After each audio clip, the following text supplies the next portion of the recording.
ابھی ہم زندہ ہیں، ہم زندہ ہیں، ابھی ہم زندہ ہیں، ہم زندہ ہیں۔ الرحمن الرحیم۔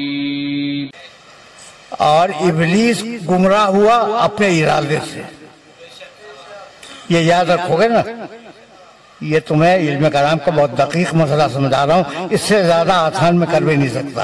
ابلیس گمراہ ہوا اپنے ارادے سے، اور پہلا جھگڑا تمہارے باپ سے ہوا۔ آدم علیہ السلام پوری انسانیت کے باپ ہیں یا نہیں؟ میرے بھی باپ ہیں، تمہارے بھی باپ ہیں۔ تو پہلا جھگڑا ابلیس سے ہوا۔ یا ابلیس، بھائی عجیب و غریب طریقے سے پروردگار نے کہا ما منعک ان تسجد لما خلقت بیدی، اے ابلیس تو اس آدم کو سجدہ کیوں نہیں کرتا؟ سنو سنو سنو، تو اس آدم کو، اے ابلیس تو اس آدم کو سجدہ کیوں نہیں کرتا؟ لما خلقت بیدی، اس آدم کو میں نے اپنے دونوں ہاتھوں سے بنایا۔ عجیب بحر فکر ہے۔ یا ابلیس ما منعک ان تسجد لما خلقت بیدی، یہ آیت پہ ظاہر ہے کہ جب قرآن مجید میں ملا آتا ہے پڑھتا ہے یا نہیں؟ پڑھتا ہوگا نا، یقیناً پڑھتا ہوگا۔ بھائی ٹھیک ہے یعنی کہ ملا جب اس آیت تک آتا ہوگا یا ابلیس ما منعک ان تسجد لما خلقت بیدی، تو اس آیت کو پڑھتا ہوگا یا نہیں؟ تو یا ابلیس تو بہت خوش ہو کے کہتا ہے، اور یا علی کہتے ہوئے موت آتی ہے۔ قرآن نے کیا کہا ابلیس سے؟ کہنے لگا پروردگار بات یہ ہے کہ خلقتہ من طین وخلقتنی من نار، تو نے اسے مٹی سے بنایا ہے، مجھے آگ سے بنایا ہے۔ آگ چونکہ افضل ہے مٹی سے، اس لیے میں اس کو سجدہ نہیں کروں گا۔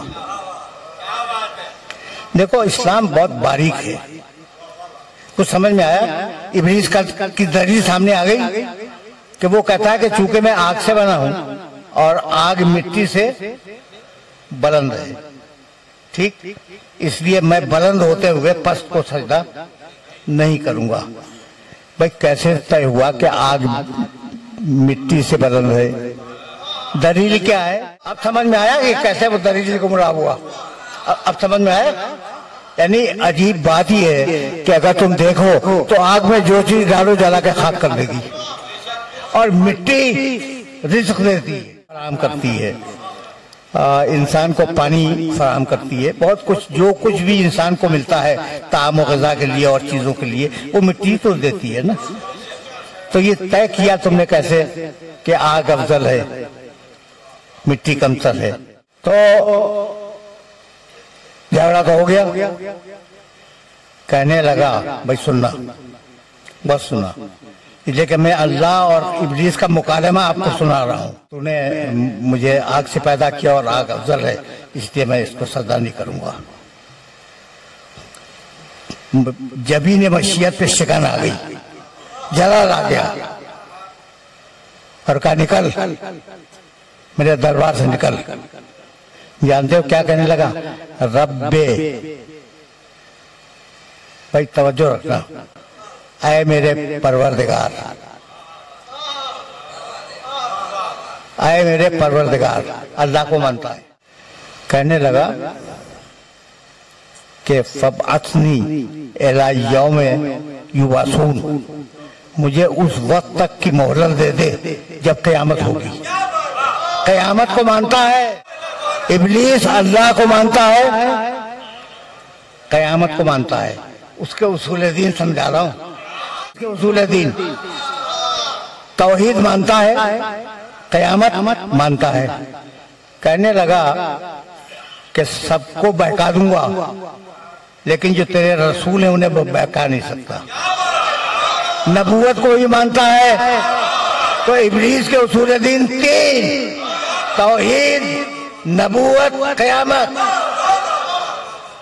بھائی توجہ رہے، توحید، نبوت، قیامت، اور دو چیزوں کا منکر ہے، نہ اللہ کے عدل کو مانتا ہے نہ آدم کی امامت کو مانتا ہے۔ یہ جو جملے ہیں نا، میں بیشتر جملے تو قرآن مجید سے پیش کرتا ہوں آپ کی خدمت میں، تو کوشش کریں کہ انہیں ذہن میں محفوظ رکھیں، اگر رکھ نہ سکیں تو ان کا نشان یاد رکھیں، اور جانے کے بعد قرآن مجید میں اس کو دیکھا کریں ترجمے کو کہ میں نے صحیح ترجمہ کیا یا ڈنڈی مار دی، ٹھیک ہے نا؟ تو قرآن مجید نے عجیب بات کہی،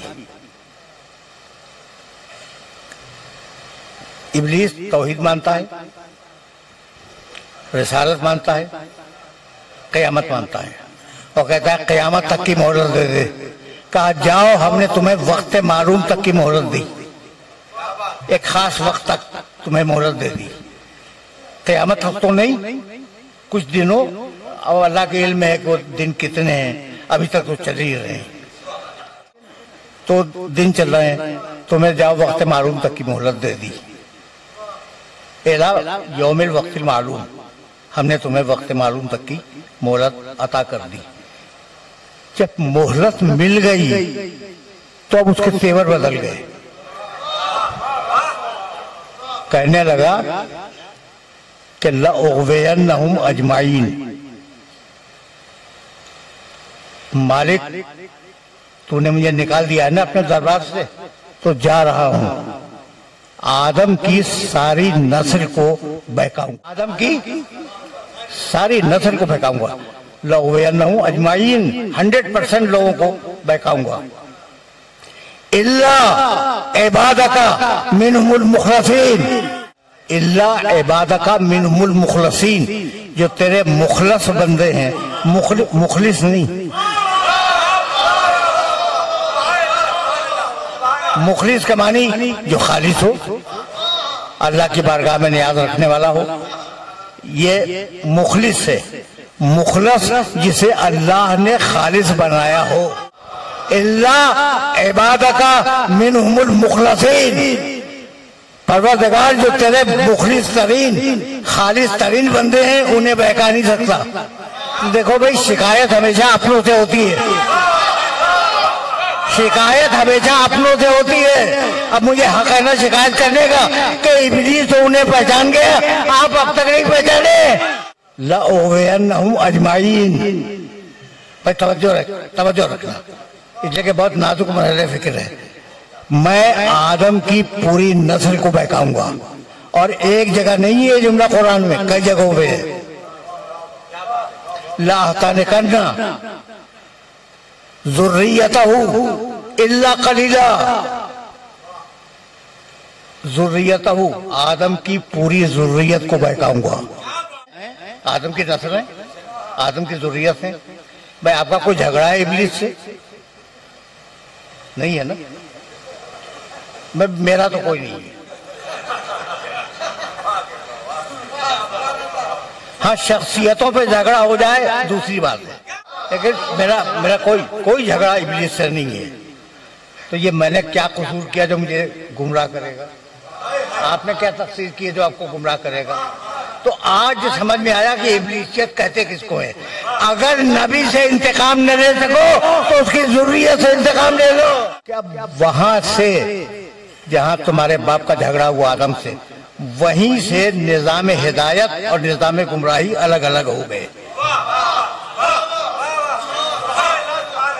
وہ گمراہی کا ٹھیکہ لے چکا ابلیس۔ اب اللہ نے انبیاء و مرسلین کو اور ائمہ کو ہدایت کے لیے مبعوث کیا ہر زمانے میں۔ صرف تمہارے امام نہیں ہیں، موسیٰ بھی امام تھے، یہ ذہن میں رہے، اور بنی اسرائیل میں بہت امام ہوئے ہیں، قرآن نے ان کا تذکرہ بھی کیا ہے، ٹھیک ہے نا؟ تو اب ایک ہدایت کا سلسلہ چلا، ایک گمراہی کا سلسلہ چلا۔